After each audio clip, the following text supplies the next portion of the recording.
"Sir, your wife checked in yesterday with another man." I said that was impossible. She was home with our kids. But the security footage didn't lie.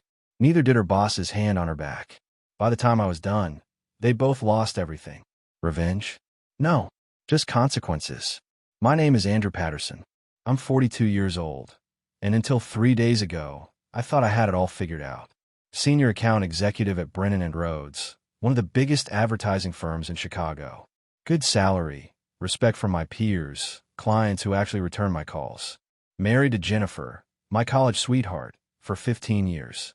2 great kids, Emma, 13 going on 25, and Lucas, 8 years old and convinced he's going to be a paleontologist.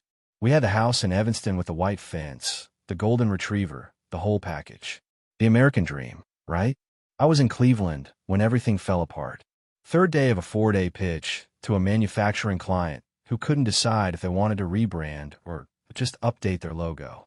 Typical corporate indecision, the kind that pays my mortgage. I was staying at the Courtyard downtown, nothing fancy, just a clean room with a desk and terrible coffee. That morning, I'd been reviewing presentation slides when the phone rang. Hotel line, not my cell. I picked up expecting housekeeping or maybe the front desk asking about checkout. Instead, I got a young guy's voice, nervous, like he was about to tell me my car got towed. "Mr. Patterson," the voice said. It was the assistant manager. I'd seen his name tag the day before. Michael or Matthew, something like that. "Yeah, that's me," I replied, barely looking up from my laptop. There was a pause. Too long. The kind of silence that makes your brain start filling in blanks you don't want filled. "Sir, I need to inform you of something," he continued. And now his voice had that careful quality people use when they're walking on eggshells. "There's been a situation. Your wife, she checked in here yesterday afternoon. With another man." I actually laughed. Not because it was funny, but because it was absurd. Ridiculous. Impossible. "That's impossible," I told him, my voice steady and certain. "She's home with the kids in Evanston. You got the wrong person." Another pause. Longer this time. I could hear him breathing, could almost feel his discomfort radiating through the phone line. "Sir," he said, and his voice faltered, losing that professional polish. "I really need you to come down to the lobby. Please." The line went dead. I sat there, phone still pressed to my ear, staring at the Cleveland skyline through my window. My hand had gone numb. Not from cold, from something else. Something that hadn't fully registered yet, but was already working its way through my system like poison. That walk to the elevator was the longest 30 feet of my life. The elevator ride down felt like descending into cold water. Each floor, another layer of pressure building in my chest. I kept my breathing steady, hands loose at my sides, but my mind was running scenarios. Mistaken identity. A coincidence. Someone using her name fraudulently. There had to be a rational explanation because the alternative, the one trying to surface in my thoughts, that wasn't possible. Not Jen. Not my wife. The lobby was mostly empty. A couple checking out, a businessman on his phone, nobody paying attention to anything. The assistant manager was waiting near the front desk, a kid in his mid-20s with neat hair and a name tag that read Michael. He saw me coming, and his expression shifted, equal parts sympathy and dread. He gestured toward a door marked Manager's Office, and I followed him without a word. Inside, the actual manager was waiting. Older guy, maybe 55, gray at the temples, the kind of seasoned professional who'd probably handled every awkward situation a hotel could throw at him. He stood when I entered. "Mr. Patterson, I'm Richard Brennan, the general manager," he said, extending his hand. I shook it. Firm grip. He motioned to a chair. "Please sit down." I sat. Michael closed the door and stood by it, looking like he wanted to be anywhere else. "I apologize for the disturbance," Brennan began carefully. "But we have a situation that we felt you needed to be made aware of." "Your guy said my wife checked in here," I said, keeping my voice level. "That's not possible. She's in Illinois." Brennan exchanged a glance with Michael, then turned to his computer monitor, angling it slightly so I could see. "This is from our security footage. Yesterday, approximately 4:15 in the afternoon." He hit play. The screen showed the lobby, black and white, timestamp in the corner. I watched people move through frame, and then I saw her. Jennifer, my wife, walking through the lobby doors wearing her gray pea coat, the one I'd bought her for Christmas 2 years ago. Her hair was down, and she was smiling. Next to her walked a man I'd never seen before. Tall, fit, probably mid-40s, wearing an expensive suit. They walked close together, comfortable, familiar. I watched them approach the front desk. Watched her hand over her ID. Watched the man stand behind her with his hand on her lower back. Watched her sign the registration. Watched them take the key cards, 2 of them, and head toward the elevators. My throat had gone dry. "There's more," Brennan said quietly, and he forwarded the footage. Different angle now, the elevator bay. I watched Jen and the man wait for the elevator. Watched her lean into him. Watched him kiss the top of her head. Watched the elevator doors open and swallow them both. The timestamp read 4:22 p.m. yesterday.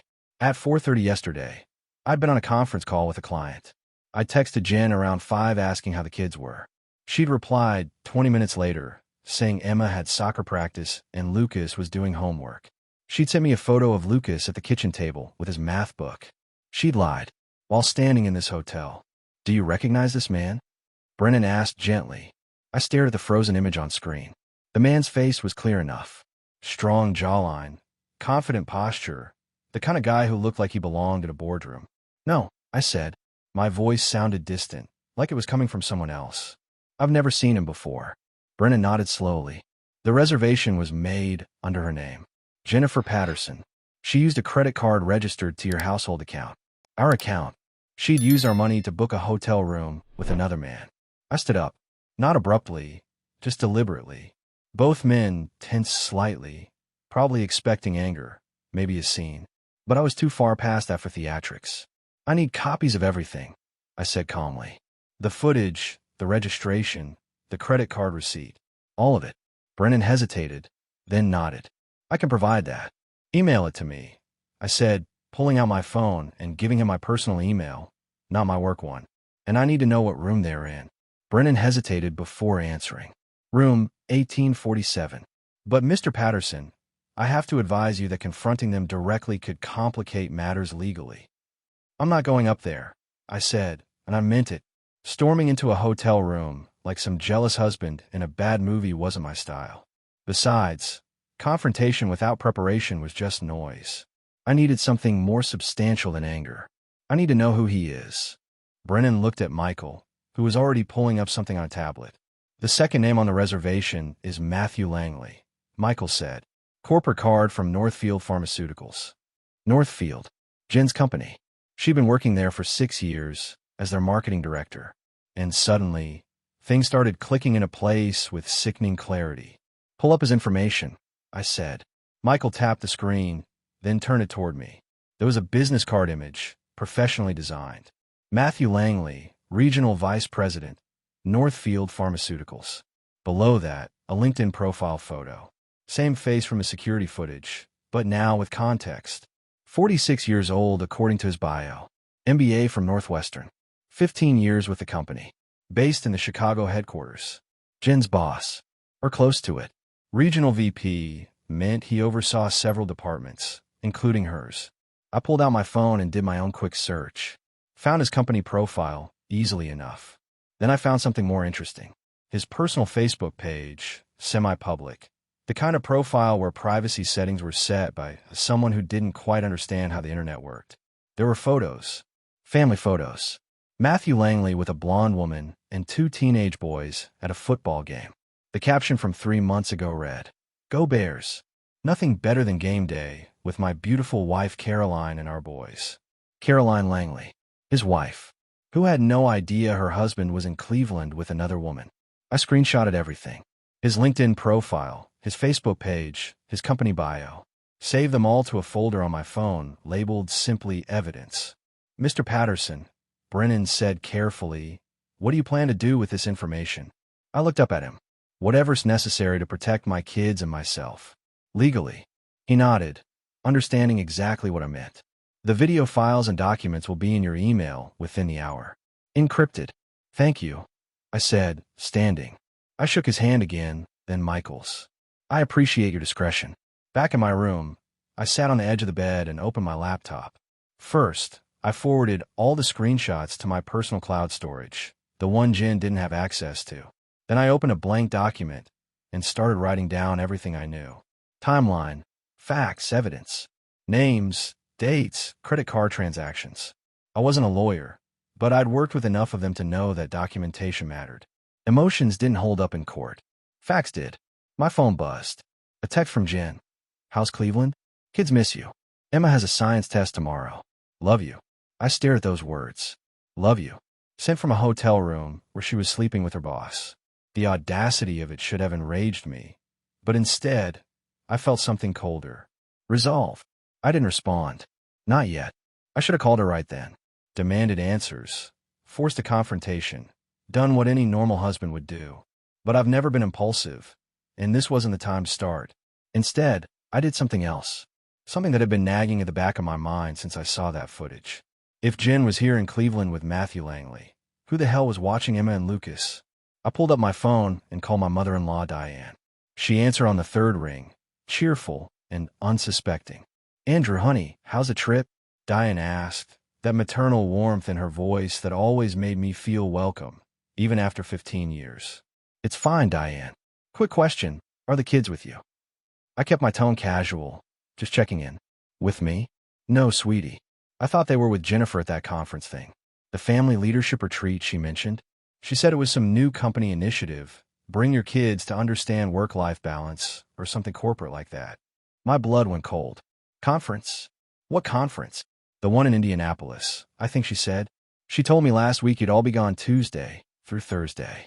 Said it was mandatory for directors and above. Diane's voice shifted, concern creeping in. Andrew, is everything okay? Yeah, everything's fine. I lied smoothly. I must have got my wires crossed. Let me call Jen. I hung up before she could ask more questions. Indianapolis. A family leadership retreat. Complete fiction. I checked the dates. Tuesday through Thursday. Today was Wednesday. The kids had been gone since yesterday. I immediately called Emma's cell phone. It rang 4 times, then went to voicemail. I tried Lucas's tablet, the one with the tracking app I'd installed after he left it at a friend's house last year. The app loaded slowly, then displayed a message. Device offline. Both offline. Emma never turned off her phone. Never. I called the house landline, knowing it was pointless. It rang until the answering machine picked up. I called St. Mary's Academy, the kids' school. The receptionist answered with her practiced cheerfulness. St. Mary's. How may I help you? This is Andrew Patterson, Emma and Lucas Patterson's father. Can you confirm if they've been in school this week? Papers shuffled. Keys clicked. Let me check, Mr. Patterson. A pause. No, sir. Both Emma and Lucas have been marked absent since Tuesday. We received a note from Mrs. Patterson indicating they'd be attending a family educational event. A note. She'd covered her tracks there too. Thank you, I said and hung up. My wife had removed our children from school, fabricated a story about a corporate retreat, lied to her mother, and somehow made both kids unreachable. This wasn't just an affair. This was planning. Orchestration. She'd moved them somewhere, told no one, and left me in the dark 3 states away. I opened my contacts and scrolled to a name I hadn't called in 2 years. Frank Russo, a private investigator I'd worked with on a client case involving corporate espionage. Frank was thorough, discreet, and expensive. Worth every penny. He answered immediately. Patterson, long time. Frank, I need a favor. Big one. I need you to find my kids. Frank Russo arrived at my hotel room 90 minutes later. He was exactly how I remembered him. Mid-50s, gray hair, buzzed military short, wearing jeans and a black jacket that probably concealed more than one weapon. He shook my hand with that firm grip that said he'd seen everything and wouldn't be shocked by anything I told him. Talk to me, Frank said, sitting in the desk chair while I remained standing by the window. I laid it all out. The hotel footage, Matthew Langley, the fabricated story about a retreat, the kids missing from school, the devices offline. I showed him everything on my laptop, every screenshot, every email, every piece of evidence I compiled. Frank listened without interrupting, his expression neutral, but his eyes sharp. When I finished, he leaned back and exhaled slowly. Your wife didn't just have an affair, Frank said flatly. She executed a plan. The question is why she moved the kids and where they are now. Can you find them? I asked. I can find anyone, Frank replied, already pulling out his own laptop. But I need to start with the breadcrumbs. You said the babysitter mentioned something. I nodded. Jen uses a college girl named Riley Thompson. She watches the kids maybe twice a month. I'll call her. Riley answered on the second ring, sounding young and nervous when I identified myself. Mr. Patterson, hi. Is everything okay? Riley, I need to ask you something important. Did Jennifer ask you to do anything with Emma and Lucas this week? A pause. Yeah. She asked me to meet someone Monday evening at the Shell station on Route 41. She said it was a family friend who'd drive them the rest of the way to the lake house. My heart rate spiked. Lake house? What lake house? She didn't give me the address, Riley said quickly, sounding worried now. She just said it was a family thing, that you knew about it. The kids seemed excited. They had their backpacks and everything. Riley, describe the person who picked them up. I'm a man. Maybe late 30s, early 40s. He was wearing a baseball cap and sunglasses. Drove a black SUV, a newer model. He seemed nice. The kids got in without any problems. Did he give you a name? He said his name was Brian. Said he worked with Mr. Langley. There it was. Matthew Langley's name, directly connected to my children's disappearance. Riley, thank you. If Jennifer contacts you, don't mention we talked. I hung up and relayed everything to Frank, who was already typing rapidly. Shell station on Route 41, Frank muttered. They'll have security cameras. I'll pull the footage, get a plate number on that SUV. If this Brian character works for Langley, we'll find him through employment records. How long? I asked. Give me 4 hours, Frank said, standing. In the meantime, don't contact your wife. Don't tip your hand. If she knows you're onto her, she might move the kids again. He left, and I was alone with my thoughts and a burning question. What was Jen planning? Why remove the kids? Was this about custody, about setting up some narrative where I was the absent father, or was it something worse? My phone buzzed. Another text from Jen. Emma wants to video chat before bed. Can you call in 20 minutes? I stare at that message. She wanted me to video chat with Emma, but Emma wasn't home. Emma was wherever Jen had hidden her. Unless Jen was going to put Emma on camera from wherever they were, maintaining the lie. I decided to call her bluff. I waited exactly 20 minutes, then initiated a video call to Emma's phone. It rang 3 times before Emma's face filled my screen. She was in a bedroom I didn't recognize. Plain white walls, a lamp on a nightstand behind her. Hey, Dad, Emma said, and she sounded normal. Maybe a little tired, but normal. Hey, sweetheart, I replied, keeping my voice steady and warm. How was your day? Good. We went hiking. Lucas found a frog. She smiled, but there was something in her eyes. Something cautious. Hiking? That sounds fun. Where are you guys? At the lake house, Emma said, and I caught the slight hesitation. Mom's friend's place. It's pretty nice. Mom's friend. Not our friend. Not family. Is Mom there? Can I talk to her? She's downstairs making hot chocolate. Want me to get her? No, that's okay. Emma, honey, can you do me a favor? Can you look out the window and tell me what you see? Emma glanced off camera, then back at me. Trees. A lake. It's pretty dark out. Any houses nearby? Any signs, street names? Her expression shifted slightly. She was 13, smart enough to realize something was off about these questions. Dad, is everything okay? Everything's fine. I lied. I just miss you guys. Can you put Lucas on?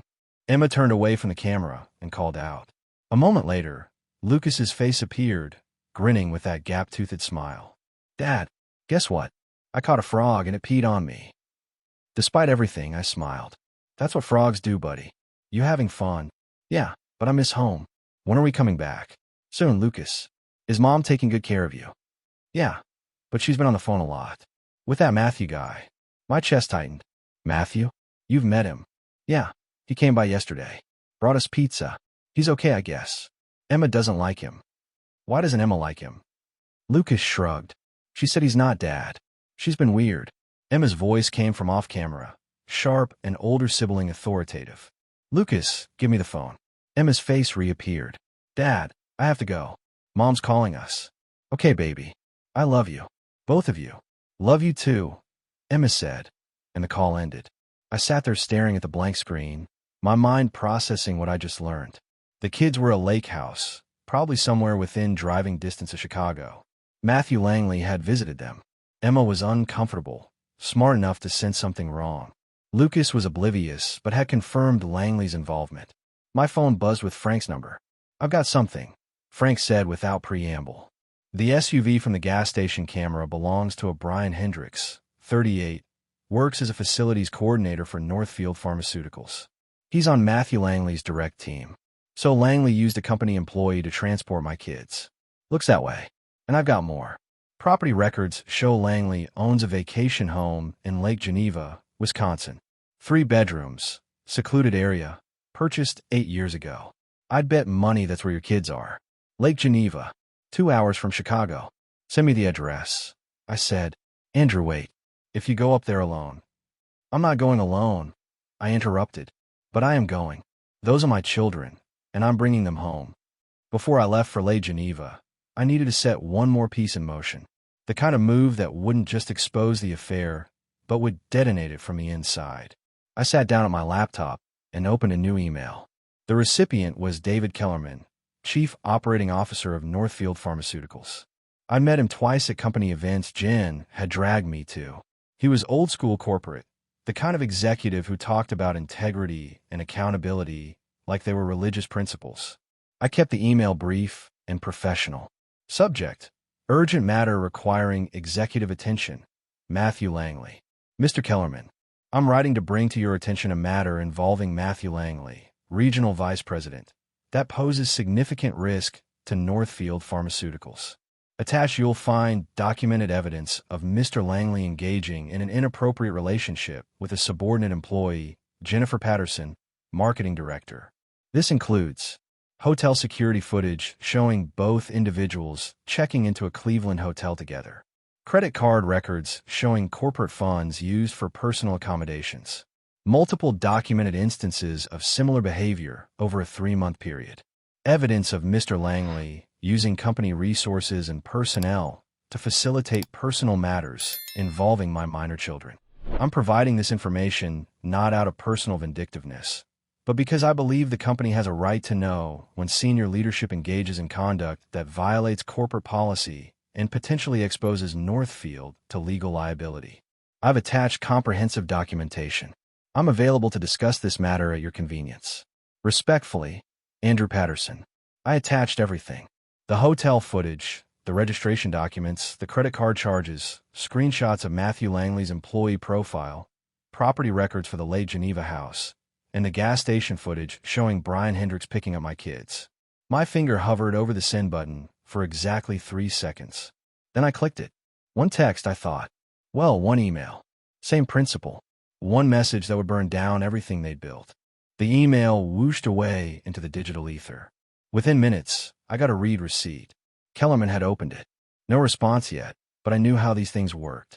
By morning, there'd be lawyers involved. HR investigations. Career-ending conversations. I grabbed my jacket and headed for the parking garage. Lake Geneva was 2 hours north, and I was done waiting. The drive gave me time to think, to plan, to let the cold calculations settle in where the anger had been. I wasn't going to storm in and make a scene. I was going to walk in like the father I was, document everything, and remove my children from a situation they never should have been in. Frank had sent me photos of the property. A nice 2-story cabin with a wraparound porch, nestled in trees about 50 yards from the lake. Isolated enough for privacy, accessible enough that someone checking wouldn't need 4-wheel drive. When I pulled up to the property at just after 8 p.m., lights were on inside. 2 cars in the driveway. One was a black SUV, probably the same one from the gas station footage. The other was a silver sedan I didn't recognize. I parked on the road, pulled out my phone, and started recording. Documented the house, the cars, the license plates. Then I called the local police non-emergency line. Walworth County Sheriff. How can I help you? I need to report a custodial issue, I said calmly. My children were removed from Illinois without my knowledge or consent and are currently at a property in Lake Geneva. I'm the father. I have documentation, and I need assistance recovering them safely. The deputy arrived 20 minutes later, a young guy named Collins who looked like he'd rather be anywhere else. I met him at his patrol car with my driver's license, documentation showing I was Emma and Lucas's father, and printouts of everything relevant. Mr. Patterson, Collins said after reviewing the documents, your children are inside this residence? Yes, sir. My wife removed them from school Monday, fabricated a story about a family trip, and brought them here without informing me. I only discovered their location today. Colin studied the house, then me. Is there any custody agreement in place? Any restraining orders? No, sir. We're married. No separation. No custody arrangement. No court orders. These are my children, and they were taken without my knowledge. All right, Colin said. Let me go knock on the door, verify the children's presence and well-being. You stay here. I nodded and watched him approach the house. He knocked firmly. After a moment, the door opened. A man I recognized from the gas station footage, Brian Hendricks, stood in the doorway. Colin spoke to him, showed his badge. I couldn't hear the conversation, but I saw Hendricks's body language shift, defensive and uncomfortable. Then Emma appeared behind Hendricks. She saw the police car, saw me standing beside it, and her face lit up. She pushed past Hendricks and ran down the porch steps. Dad! I caught her as she reached me, hugged her tight. She was trembling. It's okay, baby, I said quietly. I'm here now. Lucas appeared next, confused but excited, running to me like nothing was wrong. Dad, you came to the lake house. Collins walked back over, Hendricks trailing behind him looking pale. Mr. Patterson, your children are clearly happy to see you and show no signs of distress about leaving with you, Collins said. Mr. Hendricks here claims he was told by your wife this was an approved family arrangement. It wasn't, I said flatly, and I'd like to take my children home now. You're free to do so, Collins said. Then he turned to Hendricks. Sir, I'd suggest you contact Mrs. Patterson and inform her of the situation. Hendricks nodded weakly and pulled out his phone. I loaded Emma and Lucas into my car, buckled them in, and pulled away from that house without looking back. In the rearview mirror, I saw Collins still talking to Hendricks, probably getting a statement. Emma was quiet in the passenger seat. Lucas was already half asleep in the back. Dad, Emma said softly. Mom said we were on vacation, but it didn't feel like vacation. She kept crying when she thought we weren't watching. I reached over and squeezed her hand. It's over now, Em. We're going home. My phone rang. Jen's number. I let go to voicemail. Then it rang again. And again. Finally, I answered. Put on speaker. Andrew, what the hell did you do? Jen's voice was shrill, panicked. Brian just called me. You took the kids. I recover my children, I corrected. The ones you removed from school and hid in Wisconsin without telling me. You had no right. I had every right. I'm their father. And Jen, check your work email. You're going to want to talk to HR soon. I hung up before she could respond. The meeting happened 3 days after I brought the kids home. Not in some dramatic courtroom scene, but in a sterile conference room at the offices of Barnes & Associates, the law firm I'd retained within hours of returning to Evanston. My attorney, Sarah Barnes, was a shark in a business suit, 50-something with silver hair and a reputation for dismantling opposing counsel. Jen sat across from me with her own lawyer, a younger guy named Phillips who looked like he'd rather be anywhere else. Jen's face was pale, makeup barely hiding the dark circles under her eyes. She wouldn't meet my gaze. Sarah laid out the terms with surgical precision. Full custody of Emma and Lucas to me, with supervised visitation for Jen. The house would be sold, proceeds split evenly. Retirement accounts divided per Illinois law. No alimony, given the circumstances. And a comprehensive non-disclosure agreement protecting the children from any public discussion of the affair. This is outrageous, Philip started, but Jen put her hand on his arm. It's over, she said quietly. Just give me a pen. She signed every document without argument. Her hand shook, but she signed. After they left, Sarah looked at me. That was easier than I expected. She didn't have a choice, I said. Northfield fired her and Matthew Langley last week. His wife Caroline filed for divorce the day after I sent that email. Turns out her father's a federal judge. Matthew's being sued for misuse of company resources. Jen's career in pharmaceutical marketing is done. She knows fighting me would just make it worse. What about the kids? Sarah asked. Emma's in therapy. Lucas thinks we're just taking a break from Mom. They're resilient. They'll be okay. I drove home that afternoon feeling something I hadn't felt in weeks. Not happiness exactly, but relief. The kind that comes from knowing you did everything right, everything by the book, and still won. Emma was at the kitchen table doing homework when I got home. She looked up as I entered. Is it done? She asked. At 13, She understood more than I wish she had to. It's done, I confirmed. You and Lucas stay with me. Mom can visit, but we're the primary home now. Emma nodded slowly. Dad, I found something on my phone last week. Mom had been recording voice memos. She was practicing what to say to a lawyer about you being gone all the time. She was planning this for months. I sat down next to her. Emma, your mom made choices. Bad ones. But that doesn't mean she doesn't love you and Lucas. It just means sometimes adults mess up badly. Do you still love her? I thought about that question. I loved who I thought she was. That person doesn't exist anymore. 10 months later, I stood in the bleachers at Emma's soccer game, watching her score the winning goal. She'd grown 3 inches, made the varsity team as an 8th grader, and smiled more in the past few months than she had in the previous year. Lucas sat next to me, his attention split between a dinosaur book and the game. He'd adjusted faster than Emma, the way young kids do. He saw Jen every other weekend, supervised visits at his grandmother's house. He didn't ask too many questions anymore. Nice shot, Em. A voice called from beside me. I turned to see Rachel Bennett, another soccer parent I've been talking to for the past month. She taught chemistry at the high school, had a 12-year-old daughter on Emma's team, and had been divorced for 3 years. We'd started with small talk at games, progressed to coffee, and last week, an actual dinner date. Your daughter's really talented, Rachel said, smiling at me. She works hard, I replied. Takes after her old man. Rachel laughed. She had an easy laugh, genuine. Nothing like the calculated charm Jen used to deploy. So, are we still on for Saturday? The kids want to check out that new science museum, Rachel asked. Absolutely. Lucas has been talking about it all week. Emma jogged over after the game, sweaty and triumphant. Did you see that goal, Dad? Best thing I've seen all week, I said, hugging her despite her protests about being gross and sweaty. She noticed Rachel and gave me a look. The kind of look that said she knew exactly what was developing here and provisionally approved. Later that evening, after Lucas was asleep and Emma was in her room doing homework, I stood in my kitchen making coffee and thought about the past year. The betrayal, the investigation, the legal battles, all of it had been necessary. Painful, but necessary. My phone buzzed. A text from Frank Russo, saw the game. Emma's killing it. Lunch next week?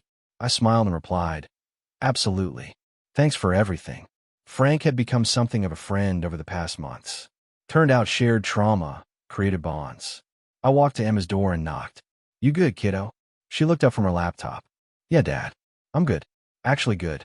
Me too, Em. Me too. I closed her door and walked downstairs, poured my coffee, and sat on the back porch. The house was quiet, peaceful. Mine. Somewhere across town, Jen was living in a small apartment, working part-time at a medical supply company, and trying to rebuild a life she'd demolished with her own choices. I didn't hate her. I didn't think about her much at all anymore. Matthew Langley had lost everything. His job, his marriage, his reputation. Last I heard, Caroline had taken him for everything in the divorce. His own kids barely spoke to him. Consequences. I finished my coffee and went back inside. Tomorrow, I had a client presentation. Emma had practice. Lucas had a play date. Life, normal and stable, exactly what my kids needed. The doorbell rang. Rachel stood there with a casserole dish. I made too much lasagna, she said with a grin. Thought you might want some. I stepped aside to let her in. Perfect timing.